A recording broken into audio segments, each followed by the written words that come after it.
നമസ്കാരം. ഞാൻ നിങ്ങളുടെ പ്രിയ കഥാകാരി ഡോക്ടർ ബീന. ഇന്ന് നിശബ്ദ പ്രണയം എന്ന ഒരു ചെറുകഥയുമായിട്ടാണ് ഞാൻ നിങ്ങൾക്ക് മുന്നിൽ എത്തിയിരിക്കുന്നത്. നേരെ നമുക്ക് കഥയിലേക്ക് പോകാം. കുളിച്ച് ഈറൻമുടിയിൽ തുളസിക്കതിർ ചൂടി ക്ഷേത്രത്തിൽ പോയി വരുന്ന അടുത്ത വീട്ടിലെ പൂജയെ പ്രണയിക്കുന്ന ബെന്നി. അവളുടെ കുട്ടിത്തരവും കുറുമ്പും പാട്ടും ഡാൻസും എല്ലാം കാണുമ്പോൾ ബെന്നിയുടെ ഹൃദയം തുടിക്കും. തന്നെ ബെന്നിച്ചേട്ടാ എന്ന് വിളിച്ച് പിറകെ നടന്ന സ്കൂൾ വിശേഷങ്ങളും കൂട്ടുകാരുടെ വിശേഷങ്ങളും ഒക്കെ നിർത്താതെ പറയുന്ന ആ വായാടിക്കുട്ടിയെ അവന് ജീവനായിരുന്നു. അവളോട് പോലും തൻ്റെ ഹൃദയം തുറന്നു പറയുവാൻ സാധിക്കാതെ ബെന്നി വിഷമിക്കുകയായിരുന്നു. ഒരേ കോമ്പൗണ്ടിലെ 2 വീടുകളിൽ വാടകയ്ക്ക് താമസിച്ചിരുന്ന വ്യത്യസ്ത മതങ്ങളിൽപ്പെട്ട 2 കുടുംബങ്ങളായിരുന്നു ഞങ്ങളുടേത്. കാലങ്ങളായി ജോലി പ്രമാണിച്ച് അവിടെ താമസിച്ചിരുന്ന ഞങ്ങൾ ഒരു കുടുംബം പോലെയാണ് കഴിഞ്ഞിരുന്നത്. ബെന്നിച്ചേട്ടൻ എൻ്റെ ചേട്ടൻ്റെ ക്ലാസ്മേറ്റും ഉറ്റ സുഹൃത്തുമായിരുന്നു. വർഷങ്ങളായി ഞങ്ങൾ അവിടെ താമസിച്ചിരുന്നത് കൊണ്ട് ഞങ്ങൾ ഒരുമിച്ചാണ് വളർന്നത്. അപ്പയുടെയും അമ്മയുടെയും ഒറ്റ പുത്രനായിരുന്നു ബെന്നി. ചേട്ടനും ബെന്നിച്ചേട്ടനും 10ാം ക്ലാസ്സിൽ പഠിക്കുമ്പോൾ ഞാൻ 7ാം ക്ലാസ്സിലായിരുന്നു. പ്രീ ഡിഗ്രിക്ക് അവർ രണ്ടുപേരും ഒരുമിച്ച് ട്യൂഷന് പോയിരുന്നു. ബെന്നിച്ചേട്ടൻ ഉന്നത വിജയം നേടി ദൂരെ IITയിൽ അഡ്മിഷൻ നേടി.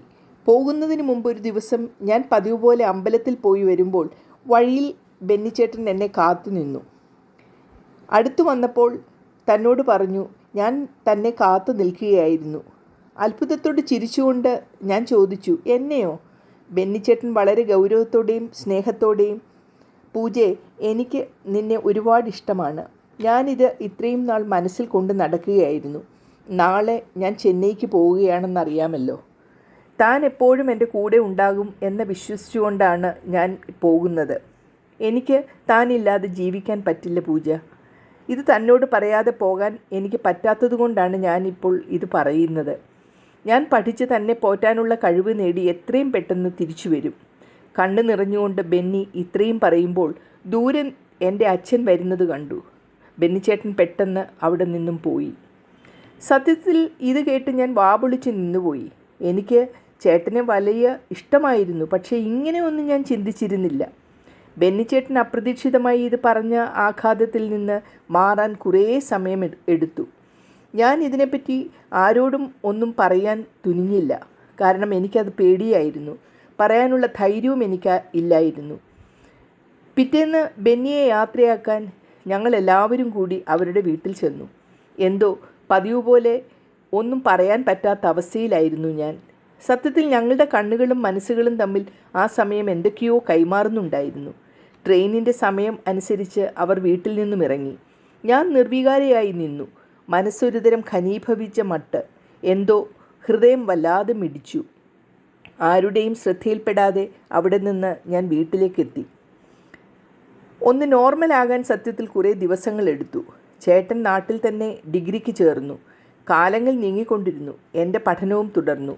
പ്രീ ഡിഗ്രി നല്ല മാർക്ക് കിട്ടിയതിന് ബെന്നിച്ചേട്ടൻ ഒരിക്കൽ അവധിക്ക് വന്നപ്പോൾ എനിക്ക് നല്ല ഭംഗിയുള്ള കല്ലുകൾ പതിപ്പിച്ചൊരു സെറ്റ് നെക്ലേസും കമ്മലും എല്ലാം കൊണ്ടു തന്നു.